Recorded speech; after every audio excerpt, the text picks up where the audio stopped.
आमतौर पे कथा जो करते हैं वो कहते हैं कि हमको काम, क्रोध, लोभ, मोह सब छोड़ देना चाहिए। मैं कहता हूं छूट ही नहीं सकता, नहीं छूट सकता, कभी नहीं छूट सकता। अगर छूट जाएगा तो आपकी एक ही शर्त पे छूट सकता, आपको संसार छोड़ करके भागना पड़ेगा, वो आप कभी नहीं कर पाओगे। सिर्फ इनकी दिशा बदलनी होती है।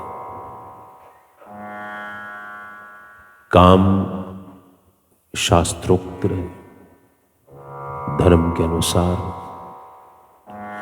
क्रोध आए लेकिन अपनी कमियों और अपनी कमजोरियों पर।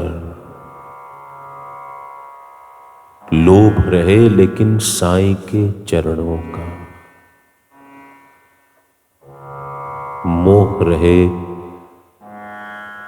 साईं के दर्शन का। ईर्ष्या रहे उन कामों से जो हमको साईं की भक्ति करने से रोकते हैं। सब कुछ रहे, कुछ छोड़ के भागना नहीं है, सिर्फ अपनी इन वृत्तियों का दिशा परिवर्तन करना है साईं की मदद से। न सन्यास लेना है, न भगवा धारण करना है, न शाम को पार्टियों में जाने से अपने आप को रोकना है। आप रहिए ना, पार्टियों में जाइए, लेकिन अपने आप को अनअफेक्टेड रखिए। फिल्में देखने जाइए, खर्चा करिए, कमाइए, खर्चा करिए, दान पुण्य करिए, लेकिन try and be a spectator while you are doing all this.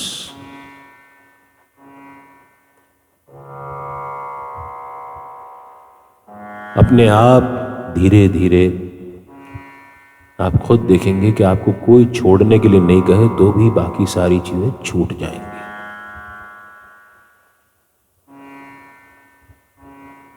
कहीं भागना नहीं है, कुछ नहीं करना है। अपना घर परिवार, अपना व्यवसाय, अपनी नौकरी करते करते, अपने बाल बच्चों को बड़ा करते करते सारे काम करने और साईं की भक्ति भी करनी है।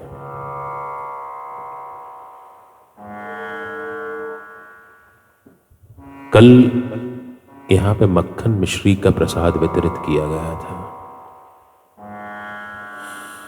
बड़ा सांकेतिक रूप से बहुत सुदृढ़ प्रसाद है ये।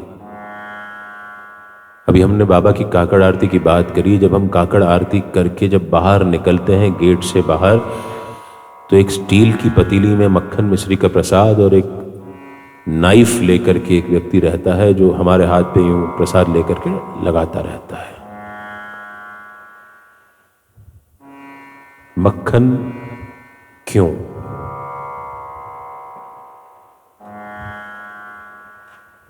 दूध, दूध को मथो तो मही और मही को मथो तो मक्खन। जब आप अपने भावों को मथते हैं तो वो दूध से मक्खन हो जाता है। मक्खन का एक नाम नवनीत भी है, उसका पर्यायवाची नवनीत भी है। नित, नया। मक्खन अगर बासी हो जाए तो खट्टा लगने लगता है। तो अपने मन को सदा नया रखें, उसको पुराना ना होने दें। और जब आप इस बात के लिए तैयार हो जाएं कि अब मक्खन से स्वरूप बदल करके घी करना है, तो मक्खन में थोड़ी सी मेहनत लगती है, वो घी बन जाता है। दूध भी अच्छा है, दूध बुरा नहीं है, लेकिन दूध से आप दिए नहीं जला सकते। दिए जलाने हों तो दूध का मथना जरूरी है और मथ करके घी बनना जरूरी है। दूध से कभी दिए नहीं जलते। चीज वही है, सिर्फ उसका स्वरूप बदलता है। और यही स्वरूप ही बदलना है अपने अंदर के भावों का, जिससे हम अपने जीवन में साईं का नाम दीपक की तरह जला सकें। क्योंकि अगर अंधेरा होगा तो साईं का दीपक ही उजाला करेगा। मथना जरूर है अपने भावों को, ये मान के चलिए। जब भी बहुत अच्छा लगे कि मैं बहुत अच्छा व्यक्ति हूं, तो मथने की जरूरत है। याद रखिएगा, दूध से दिए नहीं जलते हैं, घी से ही दिए जलते हैं। और अपने आप को मीठा बनाइए कि वो मिश्री की तरह आप हो जाए। तो जब आप दूसरों के मुंह में जाएंगे तो आप उसी प्रसाद की तरह स्वादिष्ट भी होंगे और तत्व से भरपूर होंगे।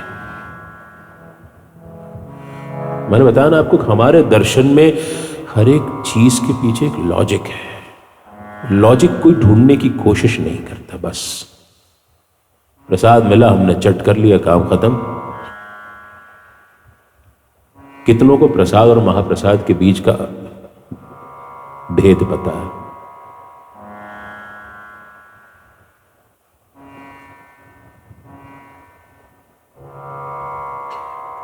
भगवान को हम भोग लगाते हैं, भगवान ने उस भोग को झूठा कर लिया तो वो प्रसाद बन जाता है, प्रसाद भक्तों में बट जाता है।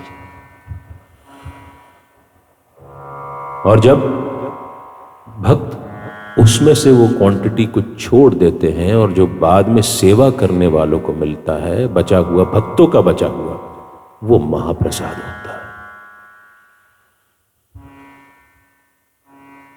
ये सब वैष्णव परंपरा में भी है, ये सब साईं की जीवन में भी है। आप साईं को कहां कहां देखिएगा, सब जगह है।